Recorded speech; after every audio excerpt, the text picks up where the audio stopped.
What's going on, everybody? Mortem here, this time bringing you a guide for character creation in Warhammer 40k Rogue Trader, as Owlcat Games just recently gave several people, myself included, access to what is very close to the release version of the game, with the main thing missing being the last few acts. So I'm using that to make a few guides ahead of the game's release on December 7th. Naturally, though, we need to start at the beginning with creating a character. As this is a big RPG, your choices in character creation matter a great deal, and it's definitely worth walking through them. So with that in mind, to kick us off right out of the gate, the first screen you're going to be presented with in character creation is choosing between a custom or pre-generated character. The pre-generated characters have a set starting point, that you can still take them in a few different directions. However, their beginning archetype is sorted out, so they have a relatively straightforward method of progression compared to creating your own custom characters. So if you're a little intimidated by all the choices, these are valid options, especially if you're just playing on normal. And each pre-generated character represents the 3 base classes, with one of them being excluded of the 4 basic archetypes. And the one they excluded is the one that's a little more difficult for someone to play, so it makes sense they wouldn't have made a pre-gen for that, though it is a very strong one. That said, if you want to pick a pre-generated character, you can still change their appearance like you could with anyone else. But from there, let's talk about creating a custom character. That is to say, who our Rogue Trader is going to be. Now, the first thing this does is start you off with the appearance tabs. You're going to pick a portrait, much like many CRPGs. You can, if you want to, use a custom portrait. And if you click over to that tab, it'll actually bring you to the folder as well. So you can find out exactly where you need to put images to create a custom portrait in-game. They do have a pretty good selection of pre-made portraits as well, though. And clicking on one will give you a sort of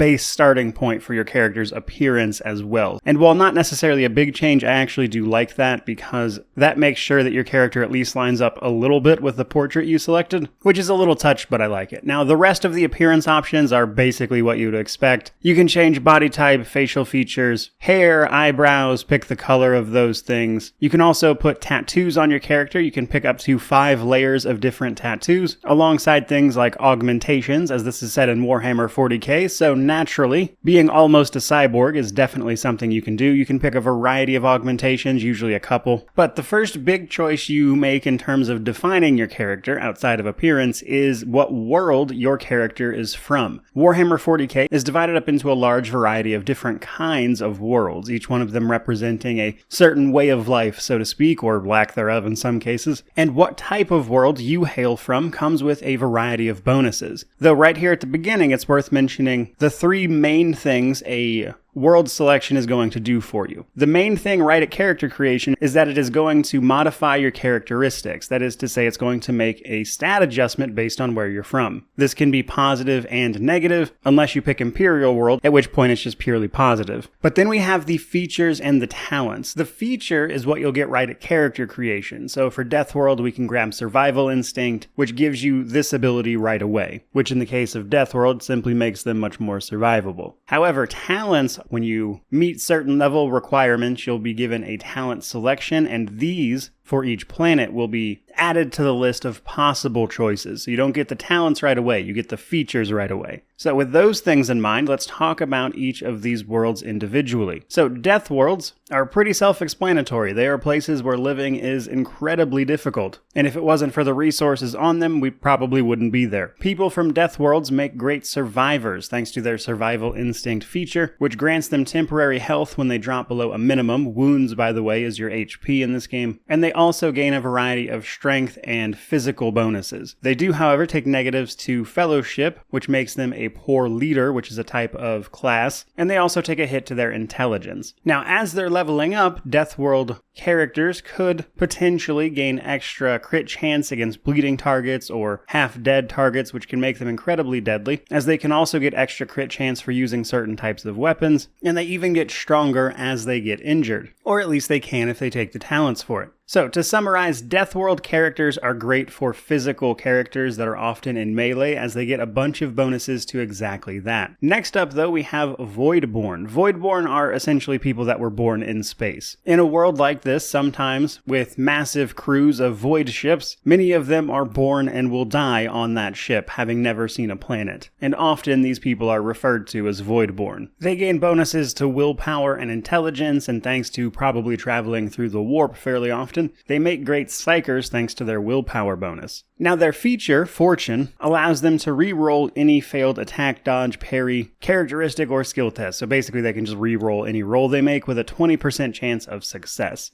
giving them an extra shot at something they otherwise failed, though the chance is small. But also, any enemy that attempts to dodge or parry them also has a 20% chance to fail after they succeed their initial roll. So this can give you a small bonus and detriment to your enemies, which can make them great all-arounders for kind of whatever you're trying to do. And many of their talents revolve around exactly that. For instance, their Bloody Mess talent that they could pick up grants them a 10% chance to double the already strong damage from a critical hit. They get a talent called Jinx potentially that allows them to influence the luck of everyone around them based on their health, and that's kind of the theme of the Voidborn. But perhaps most powerful, I would say, of their abilities is actually their Be Smart talent. If you choose to pick this up, you could replace the Fellowship bonus on any ability or talent with your Intelligence bonus. And there is a class that relies very heavily on Fellowship, so being a Voidborn, you could shift that entire bonus basically to your Intelligence stat instead, so that could be a build-defining talent if you wanted it to be. That brings us to Hive World, however. Hive Worlds are people with incredibly dense populations. Basically, most of the surface of a world, or the Hive, is a gigantic city. We're talking cities with the population of billions. So naturally, a lot of their bonuses revolve around the idea of others or just being around other people, which gives them bonuses to Fellowship and, in this case, agility. But we do take a hit to our willpower. Their feature, Strength in Numbers, gives them a bonus to their Resolve, which affects the Momentum combat stat, which is important, but we'll talk about that in another video. But they take a penalty to this if there is no one else around. So basically, if they are near other creatures in combat, they get a bonus, and a penalty if they are not. Now, many of the talents they have available to them revolve around being next to either enemies or allies. For instance, the Helping Hand talent causes a Hive World character to, when starting their turn next to an ally character, grant them an extra 2 movement points. And when they end their turn adjacent to allies, everyone gains 2 movement points. That is to say, all the allies in the vicinity. So things like that can make them great for buffing your entire party if you wanted to. That brings us to the Forge World, though. Forge World characters get a variety of really interesting bonuses, but Forge Worlds are huge industrial planets. They're usually all about, as the name might imply, creating things. People from there tend to be a little smarter and a little tougher thanks to the nature of that, provided they aren't all just servitors, of course. But unlike the other worlds, the Forge World actually gets a choice of their feature bonus. They can either take a bonus to their critical chance, a bonus to their dodge chance, or a bonus to their armor, all potentially very good bonuses. And thanks to the fact that each of these bonuses is calculated a little bit differently off of different stats, intellect, agility, or toughness, you can pick one that kind of leans into what you want that character to do, which can make them, I would say, fairly adaptable to just about any situation. Perhaps unsurprisingly, the talents available to a Forge World character revolve around weaponry and armor, and taking any one of these as you leveled up could potentially give you bonuses to your damage in combat with specific weapon types via Pinnacle of Weaponry, extra movement and deflection while running in heavy armor, as well as extra chance to hit and dodge reduction to enemies when they get hit via Persistence of the Forge. So because of that, I think Forge World makes a really great versatile homeworld option because it can lean into a lot of different things depending on which talents you do or don't want to take. But they also get a really strong bit of feature selection. However, in terms of being an all-arounder, Imperial World is probably your best bet, and this is thanks to the fact that they don't get bonuses or detriments to anything mandatory. However, their feature, Humanity's Finest, allows them to take a +10 bonus in whatever characteristic you want, which means you can get a substantial bonus to exactly the characteristic you want without having to take a detriment at all. And then you combine that with their talents, which are all about promoting the Imperium of Man, as you might suspect, which can grant you bonuses to other human allies, as well as other people from Imperial worlds. So basically, if you don't know what to pick, Imperial World, I would say, is kind of like the default option, simply because of how versatile the bonuses can be. So personally, depending on what I wanted to do, I would alternate between Imperial or Forge World in most cases, with all the other worlds kind of changing or depending on specific things I might want to build a character for. But just like generally speaking, these two would be what you would pick. That does, however, leave us with the last one, which is fortress worlds. Basically military worlds that train constantly from the day they are born to whenever the end is,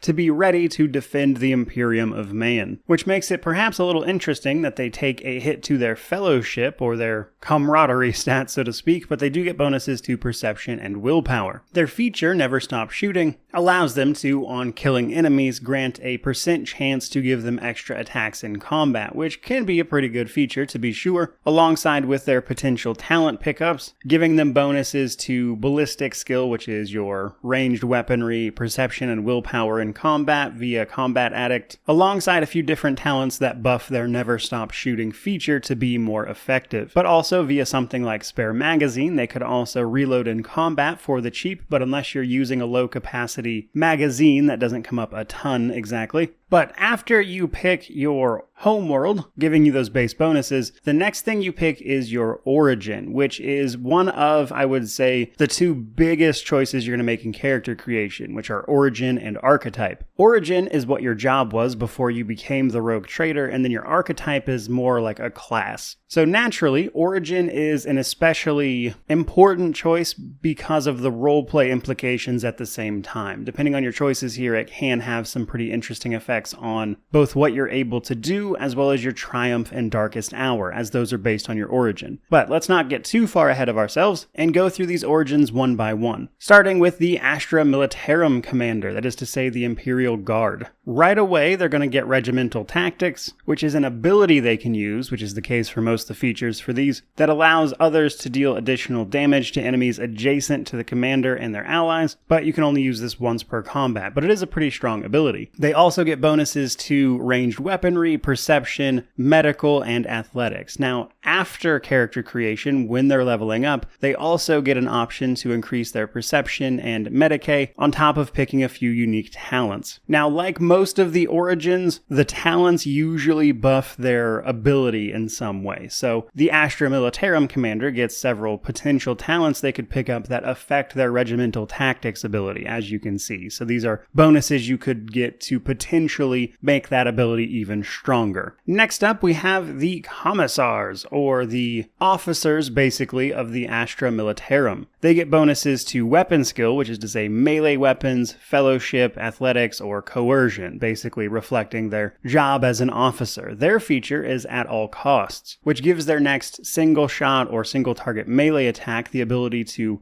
mark an enemy target, which can reward action points and movement points to the ally who kills it, or if you hit an ally with it, they will just gain an extra bit of action point and movement points on their next round. Again, can only use this once per combat, and you cannot use it on yourself, which means the Commissar makes a great choice for an archetype we're going to talk about, all about buffing your companions with extra turns. Now later on, when they're leveling up, they can get an extra bonus to their fellowship or coercion, on top of, again, bonuses to their at all costs ability, as well as allies that are adjacent to them. Next up, we have the Crime Lord, pretty self-explanatory origin on that one. They get bonuses to their weapon skill, that is to say melee weapons, perception, awareness, and logic, and we will cover these characteristics a little later, by the way. But their ability is Surefire Plan. When they start combat, they get a bonus from their intelligence via stacks of Surefire Plan. Activating that ability consumes stacks, one at a time, to make their next action stronger based on what that action is. For instance, for an attack, they could deal more damage. If they move, they could get more dodge and parry chance until their next turn.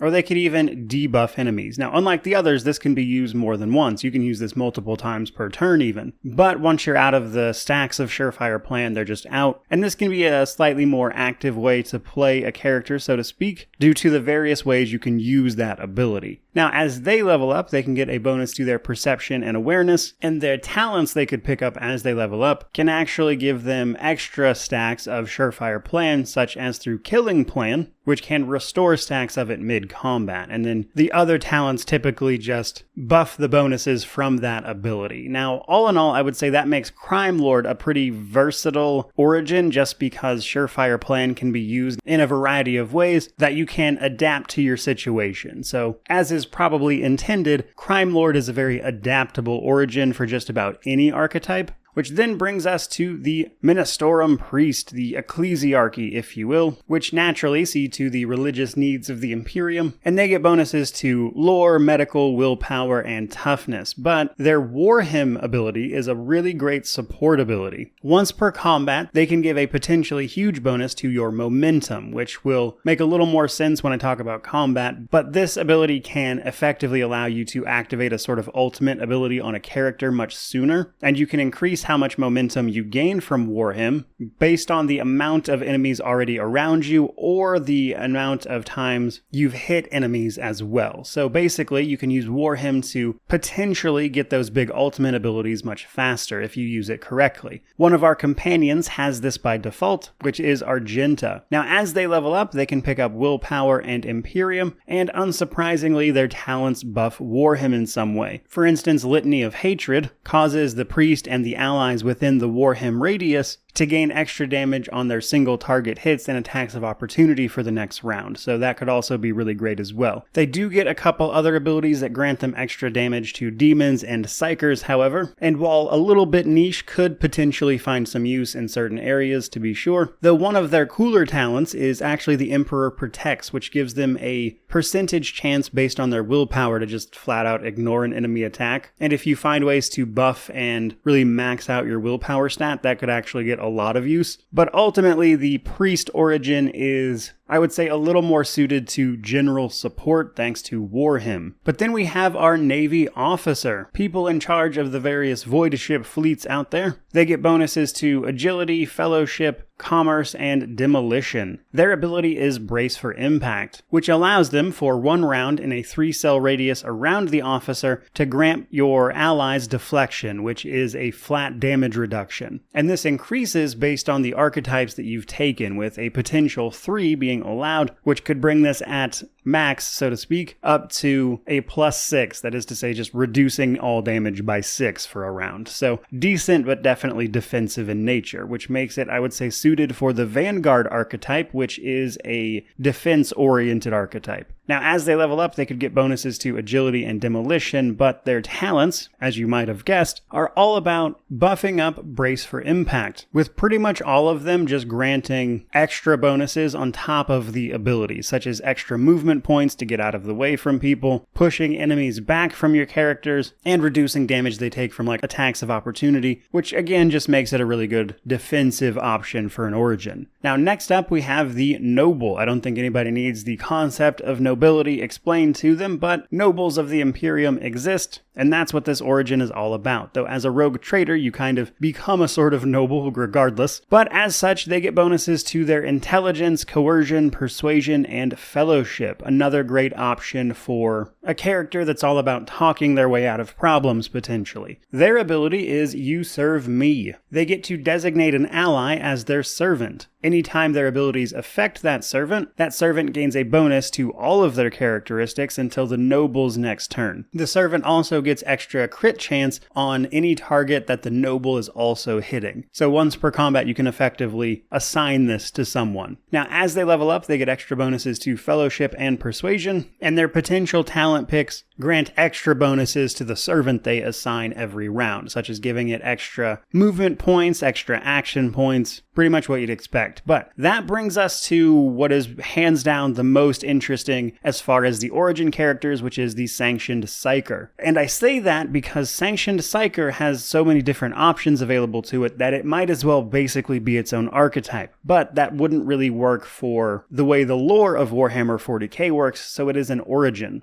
Sanctioned Psykers are people with tremendous psychic ability, which normally gives them the potential for being corrupted by demons and causing potentially planet-wide problems of destruction. Some of those Psykers, who are normally killed, are selected to become sanctioned Psykers. They undergo rituals to protect them from the dangers, and then they can use their powers in service to the Imperium of Man. So as you might have gathered from that description, it's not the kind of thing you can just pick up and learn. It doesn't work that way, which means it has to be an origin. Thanks to the fact that it is an origin, it's like an entirely separate class on top of your class. They get bonuses to toughness, willpower, lore warp, and carouse. However, willpower is their main thing. All of their Psyker abilities are going to scale off of willpower. So willpower is important if you want to make effective use of them. Now, feature-wise, we need to talk about Psi rating. But first, a sanctioned Psyker has a 20% reduced chance to trigger psychic phenomenon because people who use their powers in combat can potentially cause extra problems if they use enough of it by causing a veil tear, which invites demons and things to join the battle, which adds a chaotic element to your Psyker powers if you are using them wantonly. But then we have our Psi rating. Basically, as your character levels up, at certain points they will have the option to pick their talents, and at certain levels they can increase their Psi rating, which affects both the access to the psychic powers they have, as well as the strength of those powers themselves. So basically, as your character levels up, if you want their Psyker powers to be useful, you need to increase their Psi rating. However, exactly what type of psychic powers you have is also up for debate because there's 5 different types of sanctioned Psyker: Biomancer, Diviner, Pyromancer, Sanctic, and Telepath. These feed into different archetypes with varying levels of efficiency. Biomancer is great for melee-oriented characters thanks to their Iron Armor ability, which grants them extra strength and toughness until the end of combat, which in combination with a melee weapon, which gets extra bonus damage from that strength bonus, can make them really strong opponents in melee. They also get an ability called Biophysical Distortion, if you pick it up, that allows every attack they make to poison the enemy and deal damage every turn, alongside a variety of other abilities. And what's more is while this is what is available at character creation, as you level up, there's actually more stuff that will become available, such as abilities based on your Psi rating, that can further augment what your Psyker's available to do. So the Biomancer can get a healing ability, it can get an ability that weakens and debuffs enemies, as an example. And while I simply don't have enough time to go over every single possible option for a Psyker, basically you want to make sure that the type of Psyker you make is going to line up with the archetype you want, because your archetype is almost certainly going to use a different stat than willpower, which means the trade-off for being a Psyker, which is really powerful or can be, is that you actually have a little bit of split stat spread now required, alongside needing to pick up talents to maintain those Psyker abilities. So whereas a lot of the other origins complement archetypes just at a pretty base level, Psykers require more thought and knowledge of what you're trying to do specifically in order to be really effective. But the other types of sanctioned Psyker can also be pretty useful, starting with the Diviner. We get one of these as a companion if you want them, Adira, and they're all about, I would say, mostly buff abilities. They can increase the abilities of just various allies and things as you go. So while they get less directly usable abilities, they can make great support Psykers. Pyromancer is pretty straightforward. It is the ability to throw fire. Very damage-oriented one, obviously, but probably worth a mention that a lot of their abilities also apply things like burning, armor reduction on enemies, and things like that. So if you're wanting to be a Psyker who just throws out damage as much as possible, Pyromancer is kind of the way to go. And then there is Sanctic Psykers. These are people with a connection to the Emperor, or the Golden Throne more specifically, and this one is a combination of buffs and attacks. Many of their abilities buff other allies on your team, including Psykers as well, which can give you things like momentum bonuses, extra damage. So this one is an interesting blend of direct damage and buffing your team. But then we have Telepath. Telepath is all about psychic powers. They get an ability to shriek at their enemies, which is kind of a long-range Psyker-based damage ability that is potentially, based on your stats, a very strong hit. And later on, when they're leveling up, they can get access to the Pain Channeling talent, which allows them to deal extra damage to surrounding enemies based on how much they overkilled the target, which can be a really cool one. And they're also pretty good at debuffing enemies as well. So where the Sanctic is about buffing and damage, the Telepath is about debuffing and damage, if that makes sense. Now, if all of that wasn't enough for you,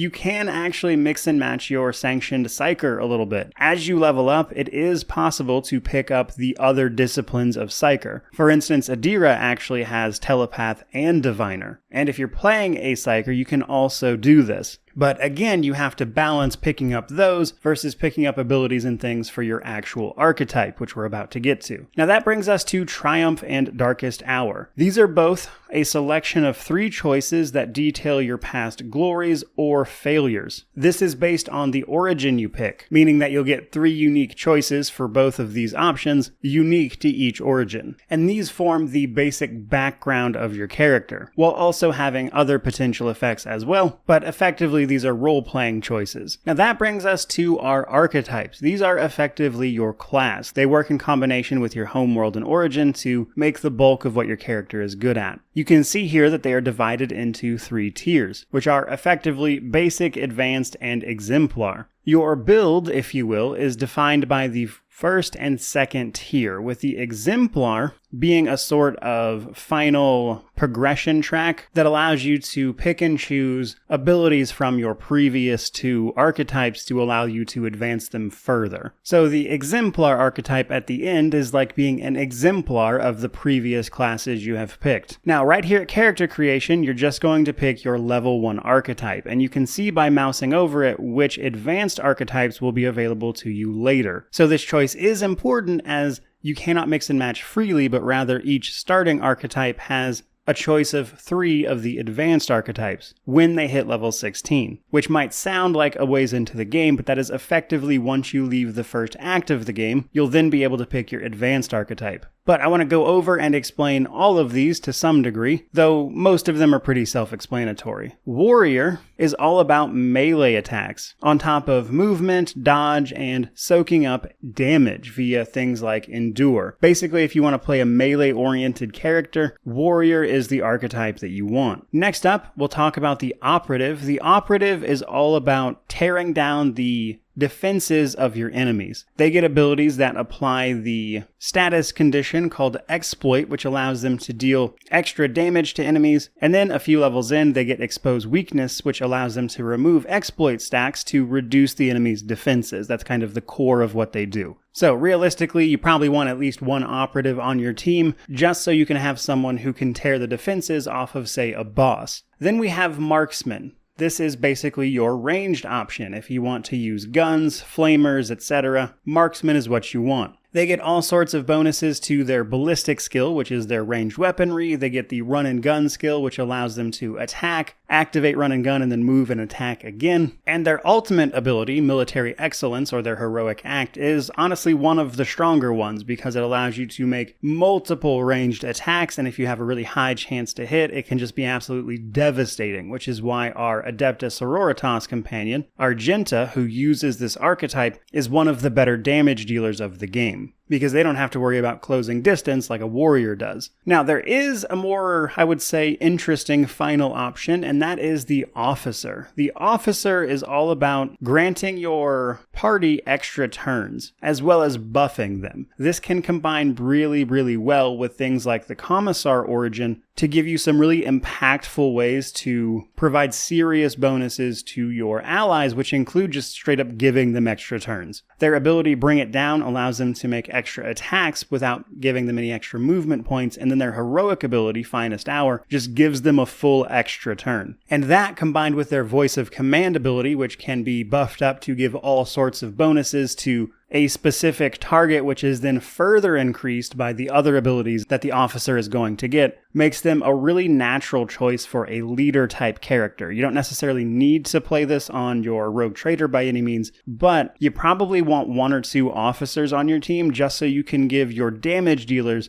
just maximum amounts of damage per turn, because your leaders get to make an attack and then also grant extra turns to your allies, which can just about double your effective combat potential. So while it's a little more advanced in terms of playstyle, Officer is incredible. But I do want to talk a little bit about the advanced archetypes here as well and just kind of explain what they're all about, so you kind of get a gist for what they're good at. Now, Assassin's pretty straightforward. It's all about targeting and dispatching enemies. This doesn't necessarily need to be in melee specifically, but it is a little better if you are. But Assassin's going to allow you to make openings on enemies, which means if you hit them from a specific side or square, you'll deal extra damage. They also get extra attacks, such as the dispatch ability, which deals a bunch of extra damage. So while they don't have a lot of defensive options, they can really tear enemies apart damage-wise. And then we have Vanguard. Vanguard's your tank option. They get the Unyielding Beacon ability, which gives them stacks of Unyielding Beacon, which can lead to temporary health that they can stack up. They get abilities like Unyielding Guard, which allows them to attack nearby enemies trying to attack your allies. But basically, if you want a tank, you want a Vanguard. Now, then we have Bounty Hunter. Bounty Hunter is all about marking enemies with Hunt Down the Prey, and then upon killing those enemies, you'll get specific bonuses based on how strong that enemy was.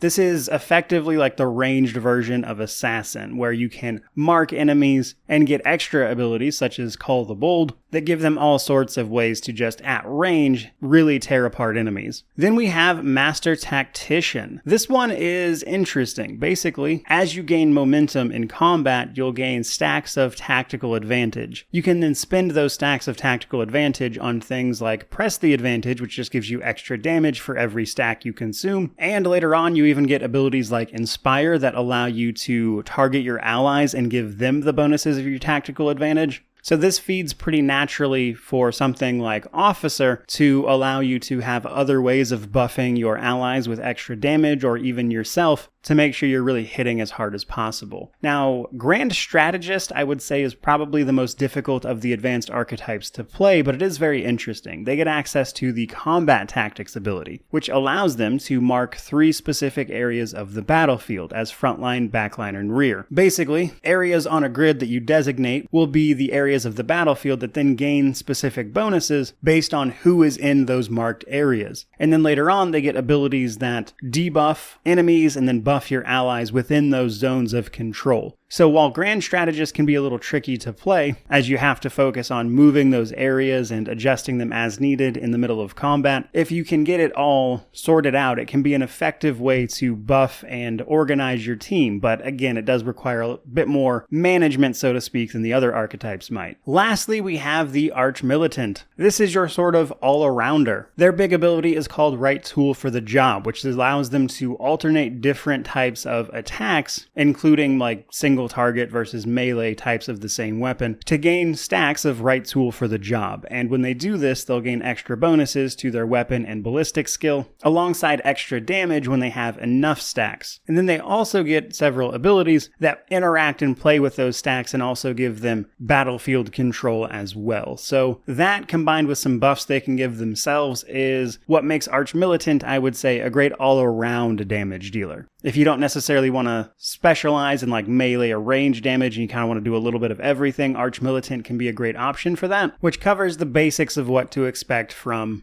every single archetype available to us. But remember, you can combine your base archetype with potentially 3 different advanced archetypes to make something that plays a little bit unique. For instance, the Officer, that is to say the archetype focused on giving people extra turns and everything, can be a Master Tactician, a Grand Strategist, or a Vanguard, which can lead to different ways to play it. But that finally brings us to our characteristics, which I've been referencing throughout this video. And simply put, these are your ability scores. They determine your effectiveness at all sorts of other things. They also affect secondary skills, which you can see on the right here with their governing attribute, such as strength, perception, toughness, etc. Now, weapon skill and ballistic skill are pretty straightforward. That's how good you are with either melee or ranged weaponry. More specifically, though, it tends to be your chance to hit with those things. So, for instance, a high weapon skill allows you to increase your parry chance while reducing the enemy's parry chance and their ability to dodge against your melee attacks. It also increases your chance at a critical hit with those weapons, which is a very similar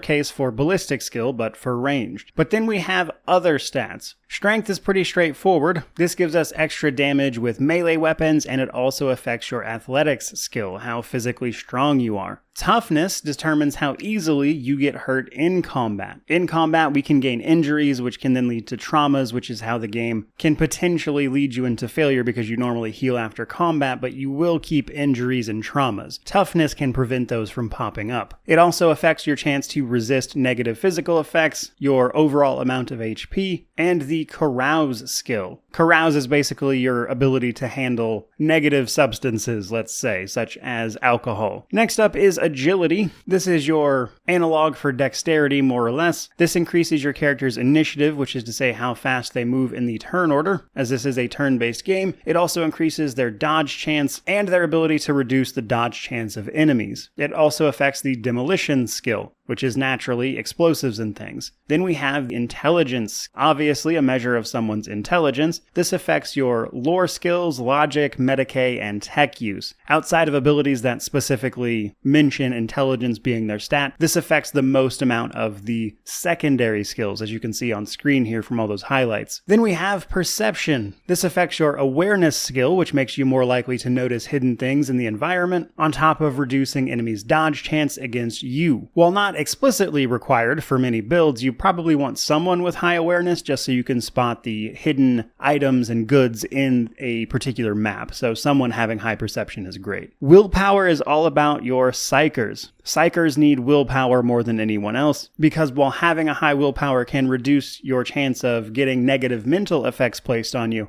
it also increases the effect of psychic powers, which means this is mostly a Psyker stat, as most others won't really need it. But then we have Fellowship. Fellowship is your ability to talk your way out of situations or chum it up with people. It's effectively charisma. Important for a few different archetypes, but it also affects your ability to persuade people, either through financial, intimidation, or persuasion options. Now, at character creation, we have 30 points to put into these skills, but they only increase in increments of 5, which means you can put 10 extra points into 3 skills if you want. And these little tick marks next to each skill represent the number of times you've added to them. These only increase in increments of 5, even in character creation or even when you're leveling up later. Some items will add an odd amount, but everything is mostly dealt with in increments of 5. So you decide which of these skills you want your character to get bonuses to based on what you want them to be good at. And then we are almost finally done with character creation, with the last choice